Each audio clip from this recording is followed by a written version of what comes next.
Welcome. We are almost done with chapter 12 in Mesilat Yesharim. And then we move to a new moral virtue that most of you are going to probably rebel against. All right.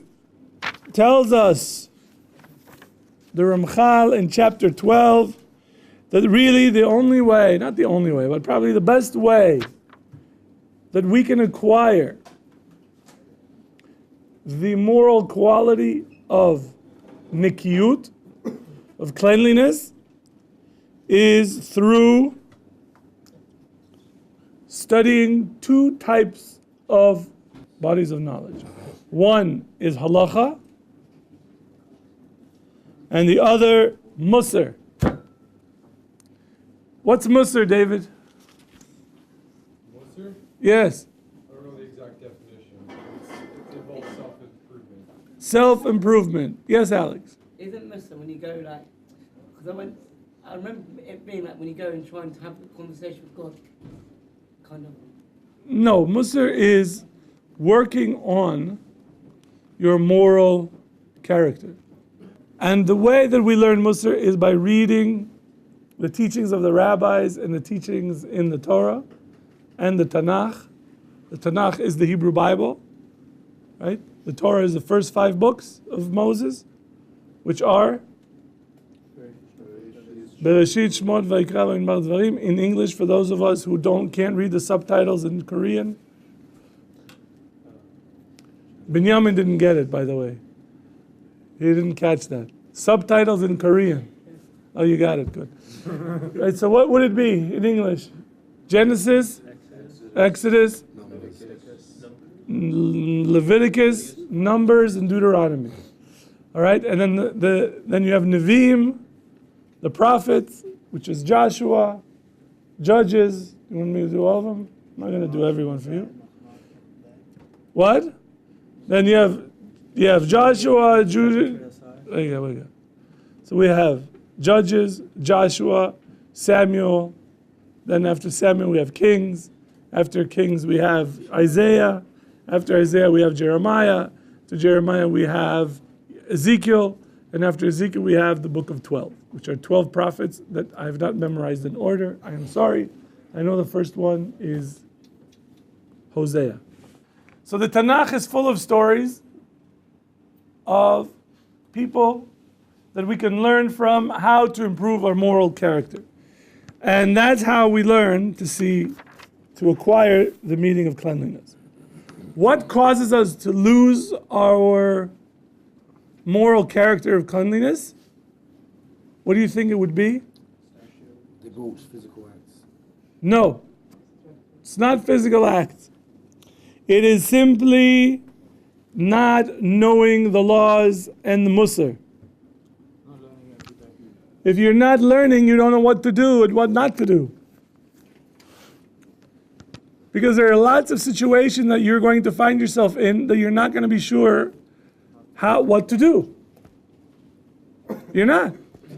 It's only through learning and through reading that you are going to find out what is the right action in the right situation. When are you allowed to punch someone in the nose and when you're not allowed to punch them in the nose? Right?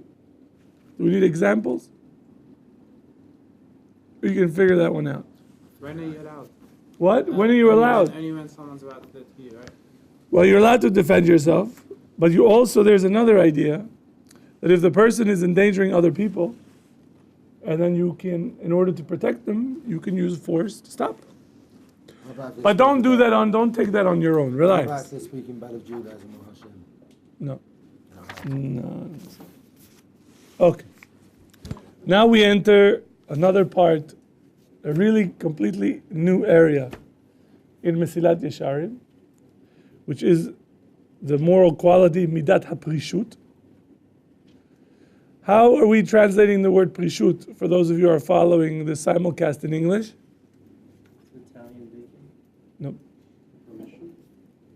It's a separation. Right, separation. Prishut is when you pull yourself away from a situation or a person or whatever it is. It means pulling away. Often it's translated as asceticism. That is when you are acting as an ascetic. And it's connected with the midah of piety. And the goal for all of us is to become pious.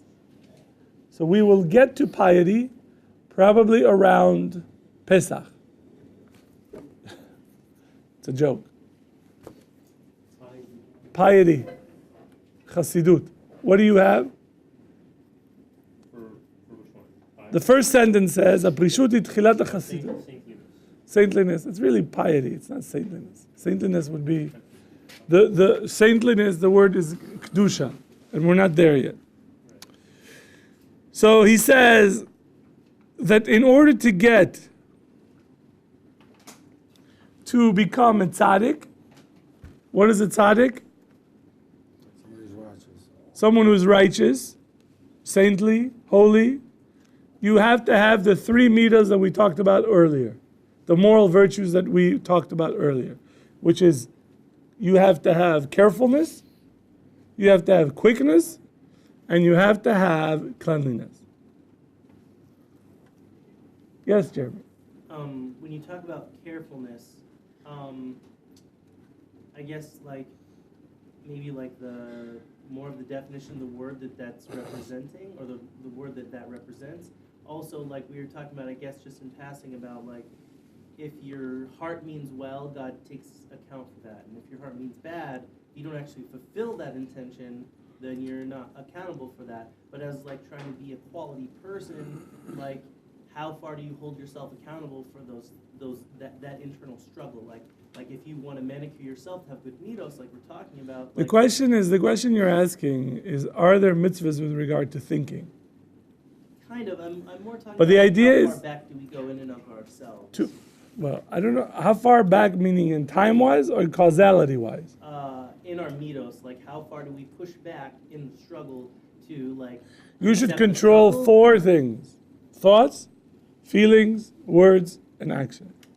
How would we get to the point where we can control our feelings? Is that after we have the feeling, or even imposing that in the foreground of? When you're starting to see it, when you are feeling that you're getting mad, stop it.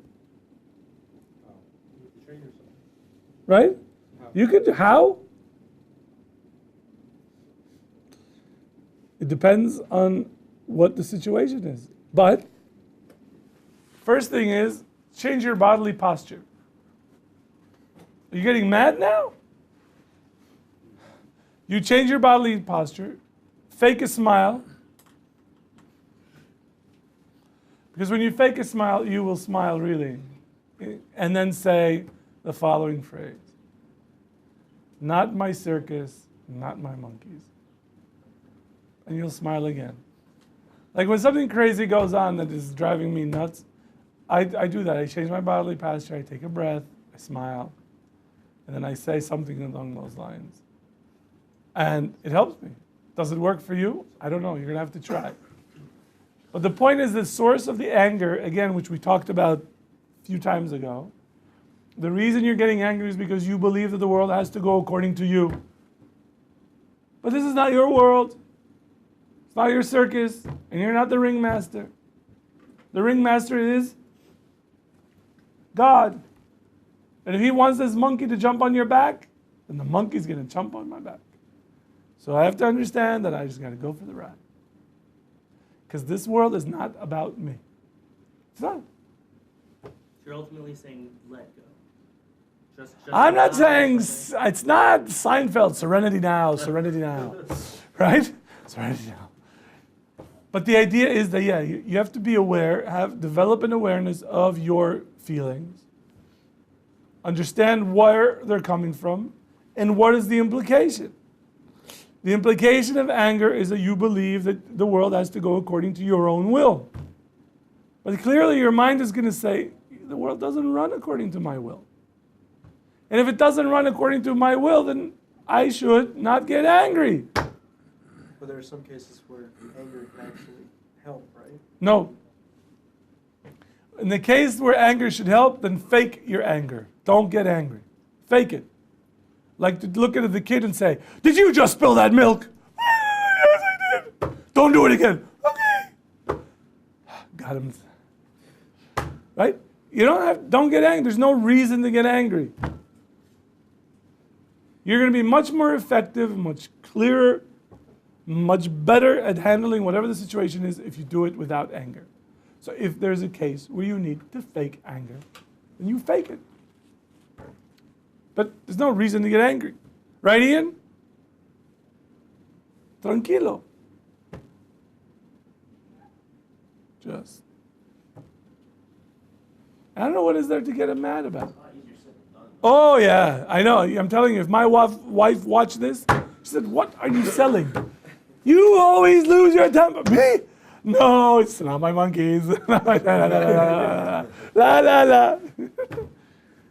It's true. It's hard. It's absolutely hard. But who says being a moral, virtuous person, living at the level of a tzaddik and a chassid is easy? Who says? So that's the idea. There is no, I don't know that I can give you an exact formula that you're not robots. And you might have something that you're really going to get angry. You are going to lose it. Sometimes you may not be able to control it. But you're not going to make the situation any better by getting angry. That is not going to help Leah. It's not. You're not going to get her to do what you want if you yell at her. Correct? Right. But I told you to put the seat down. Yeah? I'm not. What you going to do about it? Right? We have this tendency when there's a great Tosfot. The Gemara asks the following question, or says the following question. A person who is commanded to do a mitzvah gets a larger reward than a person who does a mitzvah without being commanded. Similar to the idea that an employee who does his job gets a more reward than a volunteer who does that job. Does that make sense to you? Right? In America, what do we say? A person who doesn't have to do something and does it is better than a person who has to do it and does it. But the Gemara says just the opposite. And then you may ask yourself, it doesn't make any sense. Why is it that way? Tosfot explained that when someone is commanded to do something, there's a natural reaction. Get up! What's your natural reaction? Get out. No I way. don't want to get up. Yeah, immediately you're like, what? I'm not. That is when you are told to do something, immediately our reaction is to fight back. Tosfot says, that is why you get the reward, because God says, do this. And you do it, what are you doing? Why do you get more schar, more reward? Because you are going against the natural tendency of not listening. I mean, when you have a job, I mean, it's kind of if you don't do it, you know you're going to get fired and you're not going to be able to get Really? kids. Really? So you do it. You believe that? Yeah, that's why you get a lot of people Really? in these desk jobs that they hate. I got to tell you something. There are lots of people who get a job and don't do what they're supposed to do. Go to a post office. No, I fully understand that. I mean, that's not what do we say in Gemara? That's not a raya. That's not an evidence against what I'm saying. There are people who get a job and they get paid and they still don't do what they're supposed to. And they don't get fired. And if you sit down with them and we say, listen, you need to do this. It's your job, your responsibility, you have to do it. And the person says, okay. And does it get done? I need this report by Monday morning at 9 a.m. I don't care if you have to burn the midnight oil. Is it done on Monday? Maybe. It's all sloppy. It's in some sort of a file that you can't open. Why? Because the person says, I'll get it done, but I'm going to stick it to you. I'm not saying everybody does it. What I'm saying was there is a natural tendency when you... This is why, I think I gave you this talk. No, you didn't. Wait, I'll tell you what the talk is, and then you'll tell me no, you didn't. But you can't. Are you a mind reader? Because I have the capability of reading minds. This is my wife thinks. And I guarantee you I don't. Otherwise, I would know exactly what I told you it didn't. But I gave this talk in Orsima recently, I think to your group, about the difference between management and leadership. People don't like to be managed. Sounds familiar. People like to be led. When you're leading, you are letting the person, you provide an idea, you provide a vision, and the person sort of gets there. But if you're task oriented and you tell them, listen, I need you to mop the floors and make sure you get all the corners. And people hate that. You hate that. But if you said to them the following, look, we are opening our doors tomorrow and we need this place spick and span. I know I can count on you. You do a great job. You're very responsible. And this is going to be a reflection of who we are. Here's a mop, here's a bucket. Who's going to be more effective? The second person. The second person is going to be more effective because they're going to take ownership because they understand that their essence is reflecting on this. But that's not what we're talking about in Ramchal. We got to get back. That's a separate talk. Matt, are you okay? You with me? Yes. Okay. So it's true. It's not easy to get to this level of moral perfection. But if you want to connect to Hashem, if you want to feel the pleasure of being connected to Hashem, as Hashem says, you have to work on your moral values. It's hard work. The Ramchal tells us it's a daily battle. It's a constant state of war between you and your habits, your society, your friends, your desires, your bad moral characters that you've inherited or you were born with. You have to battle all against them. And you can do it. But it doesn't mean it's going to be easy. Are there going to be casualties? Yes. All right, so he says, the prishut, this pulling away, the idea of refraining has two aspects. Sur mera ve'aseh tov. Sur mera means remove yourself from evil, and aseh tov is do good. Those are the two competing responsibilities that we have for our moral growth. We have to remove ourselves from doing bad things, from evil, and put us in a situation where we're doing good. But we have to have a clear understanding what those categories mean. You have to be very sure that this is evil and this is good. If you are a moral relativist, thinking that there are no absolutes, you've got a big problem. Because you don't know what evil is. You don't know what bad is. So when it says, Sur mera, get yourself out of evil, don't harm, how do you decide what harm is? So it doesn't work. So he says, the Ramchal says, a beautiful idea, sanctify yourself in that which is allowed to you. The Torah tells us, these are the ways that we can become holy. Right? Rashi says, if you look at the times that the Torah speaks of us becoming holy, we learn of the laws of kashrut and the laws of illicit sexual relations, not sleeping with your mother, your sister, your grandmother. So Rashi says to us that we become holy by living according to the boundaries that the Torah gave us. What is holiness? Holiness is a recognition that there are boundaries, and that you stay on this side of the boundary, you achieve holiness.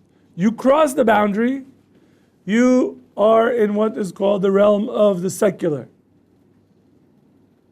Okay? Why is Shabbos called Kodesh, Shabbat Kodesh? Because there are boundaries around that time period. We have holiness to places, we have holiness to times, we have holiness to space, to feeling, all sorts of, every aspect of the physical world there are boundaries, and through maintaining or living within the boundaries, we achieve holiness. The Ramban says, the way to become holy is not exactly according to this, but there's another way.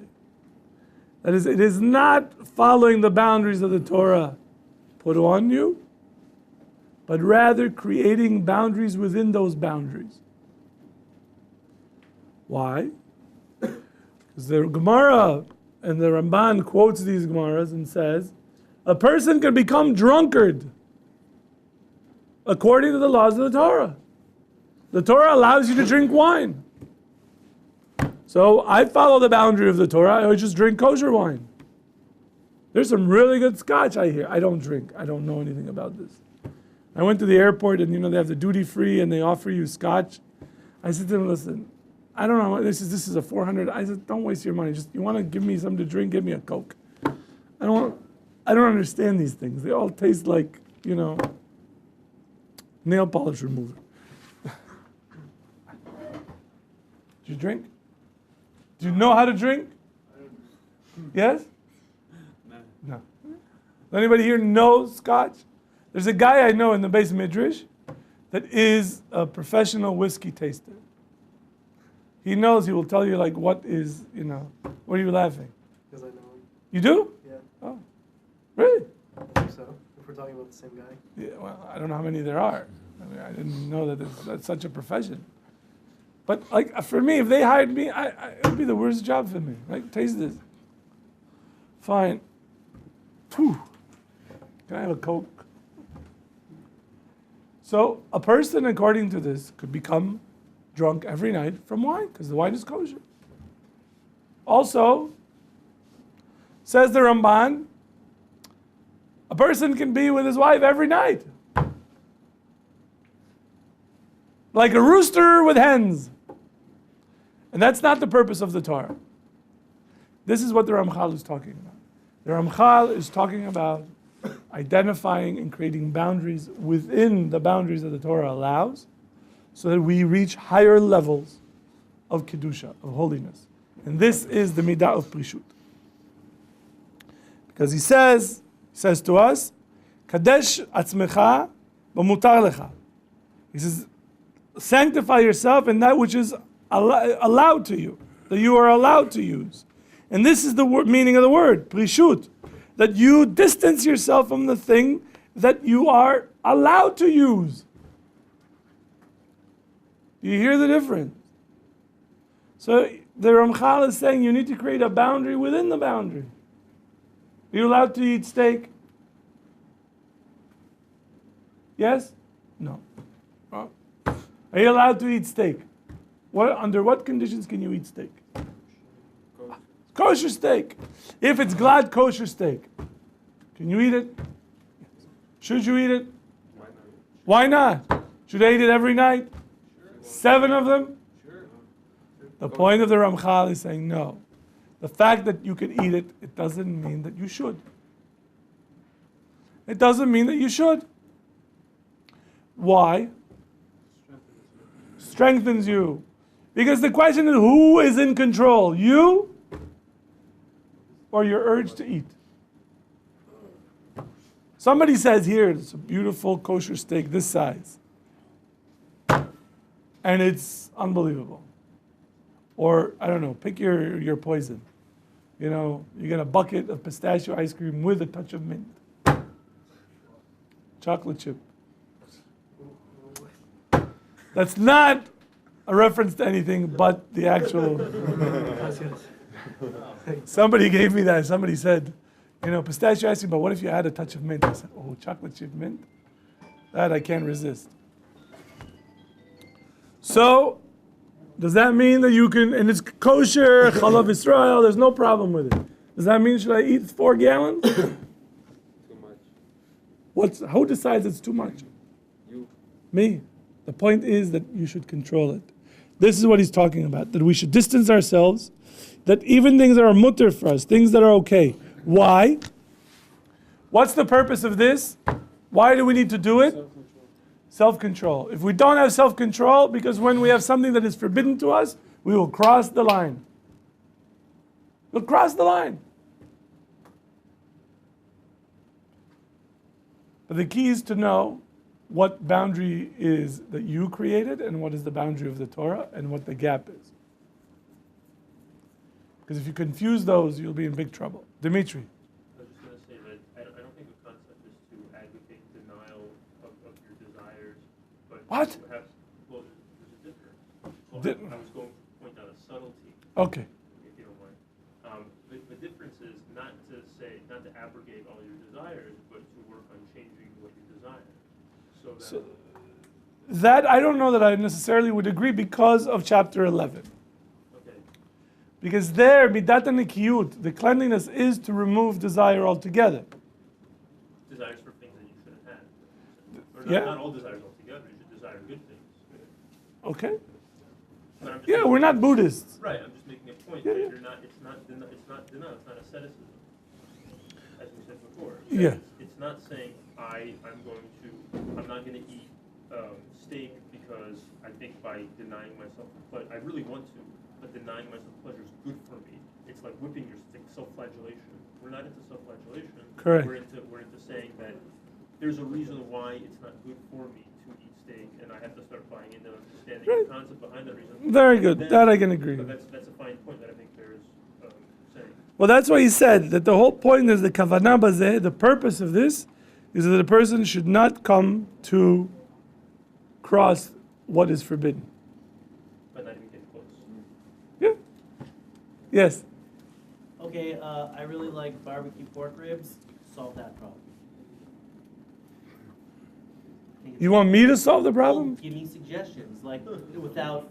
Shock collars with me having the remote control. Okay, that would. That will that cure would you work. very quickly. And on Shabbos, we'll just put it that you'll get shocks every 2 minutes. So like, I Ah! don't eat it. Yeah, What don't about do wanting to eat something like that? How do you take an urge for something and redirect? Rabbi, doesn't it say something in the Torah that for everything, like this, for everything that we can't. They're right. For there's a taste of whatever there is, there's something. Correct. Like somebody was telling me about calamari. So I can't live without calamari. I said, well, why don't you just fry some rubber bands? Only tastes the same. I don't know. Have you eaten pork ribs since you've been in Or Sameach? So you're cured. You're cured. Tell that to the emailing freaking files that they have. The what? They email you. Who's they? Yeah, you can unsubscribe, but then. But then that's too much effort, Rabbi. Just give me shock collar, right? Saw this video of a guy that they put on a shock collar, for dogs, and that he put it on one and he made a noise. He goes, "Woof," and he get buzzed. It's like, it's okay. Number 2, "Woof." Then he pulled it full blast, and the guy goes, "Ah! Ah! Ah!" Then I recommended that for the Darwin Award. I mean, that is just classic. Evolution. I mean, believe that. Here you go. All right. So 2 minutes. Let's keep going.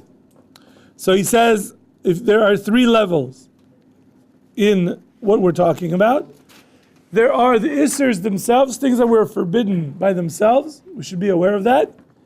Then there is the Saigotehem, which is what are the rabbinical boundaries that are established, and the boundaries that we are going to put ourselves. 3 levels. There is the Torah view, what the Torah says. Then the rabbi said, we are going to make a fence to protect you, and then you're going to put an additional fence.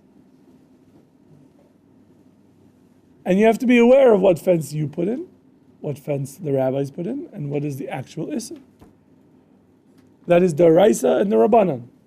Okay? It's very important not to get those confused. Because sometimes, as we saw with Adam and Eve, they had a chumrah that ended up to a kula. The chumrah was, don't touch the fruit.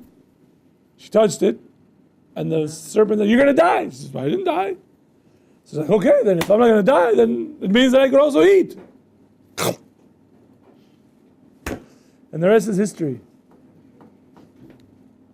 It is. Literally. All right. Let's stop here. We'll continue on Sunday. Mezad Hashem. Shabbat Shalom. See you soon.